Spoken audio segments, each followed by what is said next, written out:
নগাঁও পৌৰসভা ১৮ নং মহলা বিজেপি নিৰ্বাচনী কাৰ্যালয়ৰ শুভ উদ্বোধন। লোকে লোকাৰণ্য হৈ পৰিল ১৮ নং মহলা বিজেপি নিৰ্বাচনী কাৰ্যালয়। বিগত ৮ বছৰে নগাঁও সদৰ সমষ্টিৰ বিধায়ক ৰূপক শৰ্মাই যথেষ্ট উন্নয়নমূলক কাম কৰিছে নগাঁও পৌৰসভাত।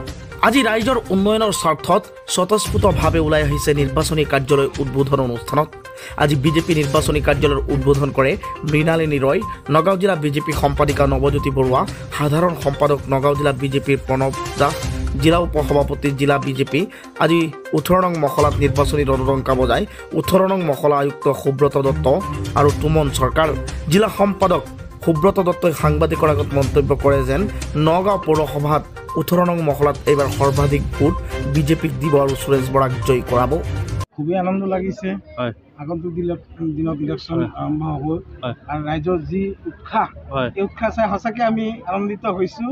আৰু মই আশা ৰাখিছোঁ সকলোৱে আমাৰ নৰেন্দ্ৰ মোদী ডাঙৰীয়াক জিকাবৰ কাৰণে সকলোৱে মানে নিজৰ নিজৰ অৱদান আগবঢ়াব। আৰু আগন্তুক দিনত যি ফলাফল আপকি বাৰ ৪০০ পাৰ যি শ্লোগান, এয়া বাস্তৱত পৰিণত হ'ব। ভাৰত মাতা কি ভাৰত মাতা কি নৰেন্দ্ৰ মোদী নৰেন্দ্ৰ মোদী।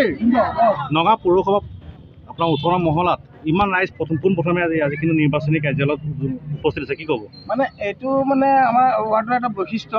আমি যিকোনো মিটিং আমাৰ ৰাইজে ইমান মানে সঁহাৰি জনায়। মই মোৰ তৰফৰ পৰা সমূহ ৰাইজক আপোনালোকে এই চেনেলৰ জৰিয়তে ধন্যবাদ জনাইছোঁ। আশা ৰাখিছোঁ আগন্তুক দিনতো আমাৰ ৰাইজে আমাক তেনেকৈ সহায় আগবঢ়াই যাব। এবাৰ নগাঁও লোকসভাত আপোনালোকৰ বিজেপি যুঁজখন কাৰ লগত হ'ব বুলি ভাবে?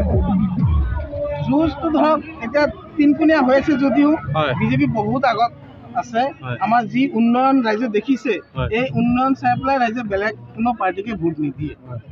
আৰু যোৱাবাৰ কিন্তু আপোনালোকৰ নগাঁৱত যথেষ্ট কংগ্ৰেছে ভোট পাইছিল। এইবাৰ কিন্তু ৰাইজ অতিষ্ঠ হৈ কিন্তু বিজেপি যথেষ্ট আঁকোৱালি লৈছে। নিশ্চয় যিজন প্ৰাৰ্থী আছিল আমাৰ প্ৰদীপ বৰদলৈ, কিন্তু তেওঁকো ৰাইজৰ চেহেৰাও দেখা নাই। আমাৰ ৰাইজে তেওঁক দেখাই নাই ৫ বছৰ কোনফালে তেওঁ আছিলে, বিচাৰিব লাগিছে, পোষ্টাৰ মাৰিব লাগিছিল। সেইজন ব্যক্তিক আকৌ ৰাইজে ভোট দিব, কোনেও ভোট নিদিয়েই। এইটো মানে কোনো আশাও কৰিব নোৱাৰে কংগ্ৰেছে ভোট পাব। লগতে আপোনাৰ সংখ্যালঘু অঞ্চলসমূহ বা জুৰিয়া ৰূপহী ঢিঙত কিন্তু এবাৰ বিজেপিৰ প্ৰতি যথেষ্ট আঁকোৱালি লৈছে।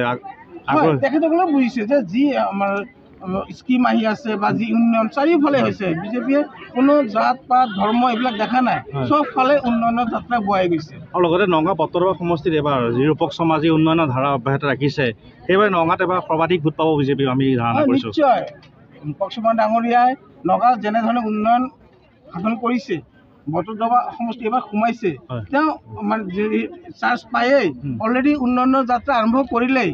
আৰু তেওঁ যি উন্নয়নৰ আৰম্ভণিতেই ৰাইজে যি সঁহাৰি দিছে, আগন্তুক দিনত তেখেতে আৰু অধিক শক্তিশালী কৰিব আমাৰ এই দল বিজেপি দলক। আৰু নগাঁৱৰ পৰা লোকসভা প্লাছ আপোনাৰ বিধানসভা পৌৰসভা সকলো মানে ক্ষেত্ৰতেই আগস্থান ল'ব অসমৰ ভিতৰত, এইটো মই নিশ্চয়। আৰু নগাঁও পৌৰসভা আপোনাৰ ৱাৰ্ডতে এবাৰ সৰ্বাধিক ভোট পাব নেকি? চবেই কৈ আছে। নিশ্চয় নিশ্চয় পাব। আপুনি সঁহাৰি দেখিছে, ৰাইজে দেখিব আগন্তুক দিনত আমাৰ ১৮ মহলাৰ পৰা বিপুল ভোটত। নগাঁৱৰ পৰা প্ৰাঞ্জল নাথৰ ৰিপৰ্ট, নেশ্যনেল লাইভ ডেইলী।